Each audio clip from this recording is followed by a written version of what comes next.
Le pouvoir de L'argent l'argent. est une énergie, dit-on. Est une énergie, en fait, c'est quelque chose qui est fluide. C'est un transfert, c'est quelque chose qui véhicule. C'est un véhicule, l'argent.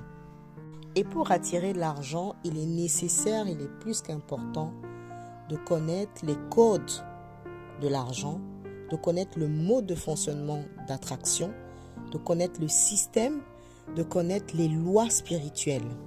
Pourquoi les riches sont riches et pourquoi les pauvres sont pauvres? Les riches sont riches parce qu'ils maîtrisent les lois de l'argent.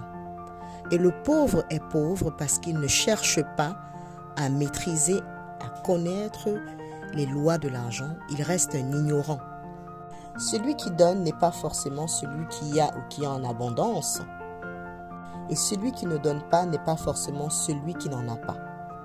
Ce n'est pas le fait de garder de l'argent en banque ou de l'argent chez toi ou de l'argent dans tes poches qui va te faire devenir riche ou encore cumuler beaucoup d'argent. C'est une erreur parce que ton argent doit véhiculer, l'argent doit circuler, il doit quitter tes poches, il doit quitter ton compte en banque afin de se retrouver dans un autre compte en banque entre les mains d'une tierce personne afin de pouvoir se multiplier. L'argent est régi par des lois universelles ainsi que par des lois spirituelles. Une des premières lois universelles, c'est la loi du donner et du recevoir. C'est-à-dire que plus tu donnes, plus tu reçois. C'est une manière aussi de pouvoir fructifier ton argent, aussi de pouvoir attirer à toi les ouvertures financières, la prospérité et l'abondance financière.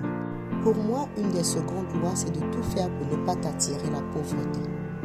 Il te faut connaître les lois spirituelles, il te faut connaître les codes pour permettre la prospérité dans ta vie. L'univers a mis en place un certain nombre d'éléments qui favorisent le facteur chance au quotidien dans ta vie, ainsi que certaines planètes qui gouvernent l'abondance financière.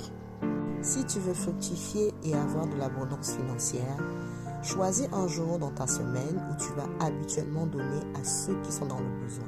Donne de ton temps, donne de ton énergie, donne de ton argent, donne aux personnes en difficulté, ainsi l'univers te le rendra forcément. Un autre élément que tu peux faire au quotidien ou alors 1 à 2 fois par semaine, c'est de saupoudrer sur ton argent, tes biens. Tu saupoudres un peu de cannelle, la poudre de cannelle ou éventuellement un bâton de cannelle sur tes billets. Ça t'apportera de la prospérité financière. Et si tu te sens totalement attaqué, si tu ressens que ton abondance financière est en baisse, tu peux aussi faire des bains avec certains éléments à l'intérieur, faits par un maître spirituel pour rehausser ton taux vibratoire.